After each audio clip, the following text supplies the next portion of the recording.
Segundo o último balanço do Ministério da Saúde, são mais de 8.500 mortos e mais de 125 mil casos em todo o país. Algumas cidades decretaram nesta semana lockdown, ou seja, o fechamento total das atividades. São Paulo é o epicentro da doença no Brasil, decretou medidas mais rígidas. Hoje, a Prefeitura da capital paulista anunciou a limitação na circulação de carros na cidade, com um esquema de rodízio mais restritivo. E sobre a situação da pandemia, a gente vai conversar agora com o deputado federal e ex-ministro da Saúde do governo Dilma, Alexandre Padilha, e com o líder do governo no Senado, o senador Fernando Bezerra Coelho. Boa tarde para vocês dois.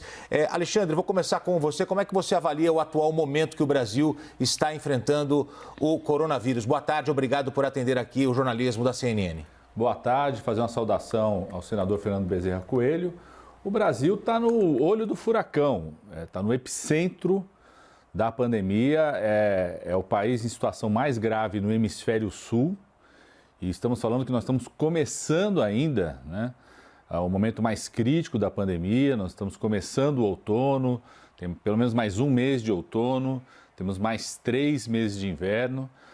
O Brasil já está entre os 10 países com o maior número de casos, a gente sabe da subnotificação que tem no país, está entre os 6 com o maior número de óbitos e é o 127º em relação à quantidade de testes realizados, ou seja, da busca para o diagnóstico e identificação. Então, o Brasil está num momento muito grave, é uma preocupação não só da nossa população brasileira, eu que sou médico, infectologista, dos nossos profissionais de saúde, mas também do mundo inteiro, né? Hoje, tem uma das principais revistas acadêmicas médicas do mundo, entre as 5 principais revistas, a revista The Lancet, tem um editorial sobre o Brasil. O editorial começa com aquela frase do presidente Bolsonaro, e daí? Né? Que mostra a postura e o desprezo do presidente Bolsonaro em relação à situação do crescimento de mortes no nosso país. Inclusive a ONU, a Organização das Nações Unidas, na última semana, no seu relatório sobre a situação da pandemia no mundo, fez um capítulo à parte sobre o Brasil, exatamente pela postura genocida, responsabilizando o presidente Bolsonaro como chefe de Estado do país sobre o conjunto de mortes, do crescimento de mortes, diz respeito às atitudes e às recomendações sanitárias no nosso país. Senador Fernando Bezerra, ao mesmo tempo para você, boa tarde, obrigado por atender aqui o jornalismo da CNN. Boa tarde, meus cumprimentos ao ministro Alexandre Padilha, nosso colega no Parlamento Brasileiro. Queria pedir permissão, Alexandre, para discordar.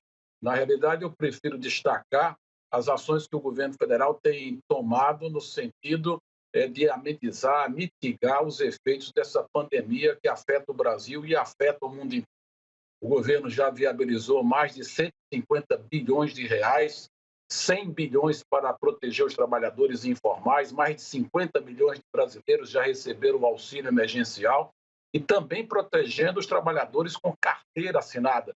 São mais de 50 bilhões que vai beneficiar mais de 30 milhões de brasileiros com carteira assinada que tiveram seus contratos suspensos ou foram demitidos e que estão sendo assistidos através do seguro-desemprego. O governo também acabou de apoiar a construção do Congresso Nacional de um pacote de ajuda a estados e municípios brasileiros de mais de 120 bilhões de reais.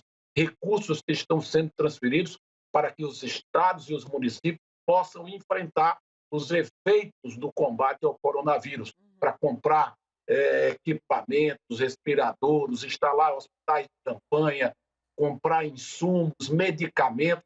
Portanto, o governo do presidente Jair Bolsonaro tem sido solidário com a situação da população brasileira e tem sido solidário com os governadores e com os prefeitos para que a gente possa mitigar o número de mortes que nós estamos enfrentando. Padilha? Querido senador, o presidente Bolsonaro não tem sido solidário nem com as famílias que perderam seus parentes, seus entes queridos. A frase dele, no dia que o Brasil ultrapassou a China em número de mortes, é emblemática. Ele falou, e daí? O que eu tenho a ver com isso? Esses vários números, milhões, bilhões, não têm chegado nas unidades de saúde, nos profissionais de saúde. O Brasil, em relação à morte de enfermeiros, já ultrapassou a Espanha e a Itália juntos. O que a gente tem visto são anúncios, mas que o dinheiro demora para chegar na conta do povo brasileiro, que a gente tem visto das cenas em relação ao acesso à renda básica emergencial, que foi conquista da oposição. O senhor sabe, no Congresso foi a oposição que apresentou o projeto, lutou pelo projeto, Padilha. A proposta inicial do governo era de 200. A palavra era o deputado Alexandre Padilha. Deputado, se o senhor puder retomar, o tempo está restituído e eu peço novamente aqui desculpas pelo corte, mas a gente vai seguindo a notícia onde ela está. Muitíssimo obrigado pela presença. A palavra tá com Imagina, eu acho que o jornalismo dinâmico tem que ser exatamente esse. São raros os momentos que o presidente fala com a imprensa, então eu acho que vocês estavam ansiosos, inclusive, né, em vê-lo e captá-lo, o que ele faria para a imprensa. Às vezes, mais de uma vez ele desrespeitou a imprensa, desrespeitou jornalistas, falou só com um pouco da sua claque. E eu acho que é muito importante para a gente observar que o presidente Bolsonaro tenta criar um falso dilema entre salvar a vida e salvar a economia. Todos os líderes mundiais que insistiram nesse falso dilema assistiram nos seus países centenas, milhares de caixões de mortos, situações que a gente já está vivendo aqui no Brasil, como aconteceu na cidade de Manaus, como aconteceu na cidade de Macapá, situações de pressão sobre o serviço de saúde. O senador Fernando Bezerra Coelho sabe, o estado de Pernambuco, na cidade de Recife, nessa semana tinham mais de 150 pessoas esperando a internação por um leito de UTI. Então ele cria esse falso dilema, o que faz com que obrigue as pessoas a saírem de casa, não cumprir o distanciamento social para tentar buscar a sua renda. Tem mobilizações de empresários.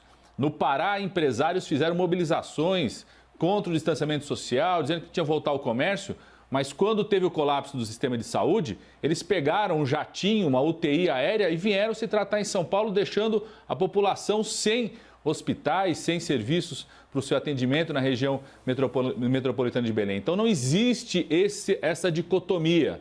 Nós precisamos salvar vidas e salvar a renda das pessoas, capital de giro para os médios e pequenos empresários, manter a economia ativa e fazer de imediato a reconversão da indústria. Eu esperava, nesse encontro do presidente com o setor empresarial, uma ordem muito clara, incentivo do governo, crédito se for necessário, antecipação de compra, para que a indústria têxtil migrasse a sua produção para máscaras, para roupas, para proteger os trabalhadores da saúde, para uniformes, que a indústria do etanol, da bebida, pudesse migrar cada vez mais a sua produção para o álcool gel, que a indústria de desinfetantes pudesse migrar a sua produção para os desinfetantes hospitalares, que a indústria de peças, que estavam lá, peças automobilística, que possam fornecer peças para os respiradores mecânicos, para leitos de UTI, ou seja, utilizar a necessidade que a saúde tem para ativar a economia, ampliar emprego. Não pode ter esse dilema na cabeça do trabalhador, se ele tem que salvar a vida dele ou salvar a sua renda. Cabe ao Estado, o governo federal. É assim que o mundo está enfrentando essa pandemia. Garantir a renda para o trabalhador e capital de giro para o pequeno e médio empresário. O mesmo tempo para o senador, por favor. Por favor, eu queria dizer que o ministro Alexandre Padilha pode entender muito de saúde, mas acho que está se arriscando a poder opinar sobre temas muito complexos na área da economia. Em primeiro lugar, para dizer a ele, 50 milhões de brasileiros já receberam o auxílio emergencial, foram mais de 35 bilhões de reais. Linhas de crédito já foram disponibilizadas, só aqui no Banco do Nordeste, mais de 14 bilhões de reais já foram aliviados, seja pela prorrogação de contratos, seja pela liberação de capital de giro para pagamento das folhas salariais. Então, é um pouco muito diferente daquilo que ele afirma, que aquilo que a gente vota em Brasília, que o governo executa, não tem chegado na ponta. De fato, nós precisamos cada vez mais acelerar as medidas, porque as medidas têm ido de encontro às necessidades dos brasileiros. Agora, queria também dizer que o presidente da República hoje, em frente ao Supremo Tribunal Federal, ele deu um basta nessa coisa de dizer que ele está querendo defender as empresas e não defender as vidas. Não existe essa escolha de Sofia. O presidente está liberando dinheiro para salvar vidas e está preocupado em criar regras de transição para que a gente possa retomar as atividades produtivas sem o sacrifício das vidas dos brasileiros. É evidente que o presidente Bolsonaro deve ter dado declarações que provocaram ruídos do ponto de vista de ser a favor, de não ser a favor do isolamento social, mas é importante destacar que o governo, através do Ministério da Saúde, em todos os momentos, tem defendido o isolamento social, seja com o ministro Mandetta, seja agora com o ministro Teste, inclusive apoiando algumas iniciativas de governadores em relação ao lockdown. Portanto, eu acho que é importante que a gente também discuta instrumentos de flexibilização para que a gente não possa interromper toda a cadeia produtiva no Brasil, porque senão nós vamos sofrer muito mais, sofrendo as consequências das perdas de vidas, que são muito caras, e vamos sofrer com um desemprego que é muito elevado, com a interrupção da geração de renda para milhões de brasileiros. Perfeito. Agradeço muitíssimo tanto ao deputado Alexandre Padilha como ao senador Fernando Bezerra. Peço novamente desculpas pelo encurtamento do nosso tempo aqui no debate. Espero revê-los no 360 para tratar de assuntos tão importantes quanto esse, a pandemia da Covid-19. Muito boa noite para vocês.